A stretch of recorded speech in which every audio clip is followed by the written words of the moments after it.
সকাল থেকে আমার ছেলেটা কোনো কিছু খায়নি, তুমি কিছু একটা করো, না হলে তো আমরা না খেতে পেয়েই দাও কুড়ালটা, দেখতেছি আমি কি করা যায়।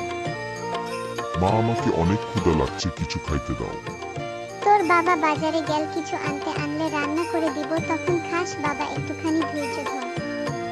হে মহান সৃষ্টিকর্তা, আমাদের উপর কিসের এত পরীক্ষা নিচ্ছ?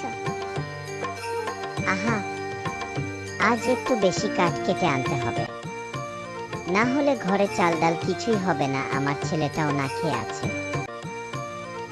হায় হায়, এত কষ্ট এই বয়সে। ওই যে সামনে একটা গাছ দেখা যায়, ওইটা থেকে কাঠ কাটি।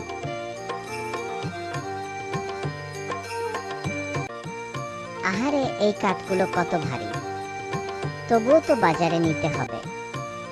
যদি আজ একটু ভালো দাম পাই, তাহলে বাসায় চাল ডাল কিনে সবাইকে খাওয়াতে পারবো।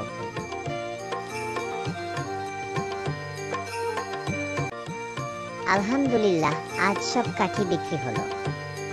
টাকাগুলো দিয়ে চাল ডাল আর একটু তেলও কিনে নিলাম। এখন খুশি মনে বাসায় ফিরছি। মা আমাকে খুব ক্ষুধা লাগছে, কই বাবা? বাবা আর একটুখানি অপেক্ষা কর, তোর বাবা মনে হয় আসতেছি, দাঁড়া আমি দেখে আসি। এই নাও রাহুলের মা, আজ বাজার থেকে চাল ডাল আর একটু তেল এনেছি। আল্লাহর রহমতে সব ঠিকঠাক হলো।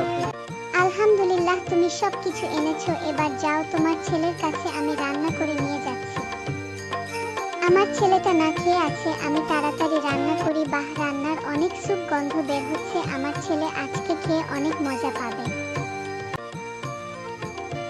আলহামদুলিল্লাহ, বাজারের সব জিনিসই কাজে লাগছে। এখন শুধু অপেক্ষা, খাবারের গ্রান আর স্বাদ যেন ঠিকঠাক হয়। আমাদের পরবর্তী পর্ব দেখতে অবশ্যই চ্যানেলটা সাবস্ক্রাইব করে রাখবেন আর লাইক দিতে ভুলবেন না। আল্লাহ হাফেজ। আজকের ভিডিও এ পর্যন্তই। ভালো থাকবেন, সুস্থ থাকবেন এবং এই চ্যানেলের পাশে থাকবেন।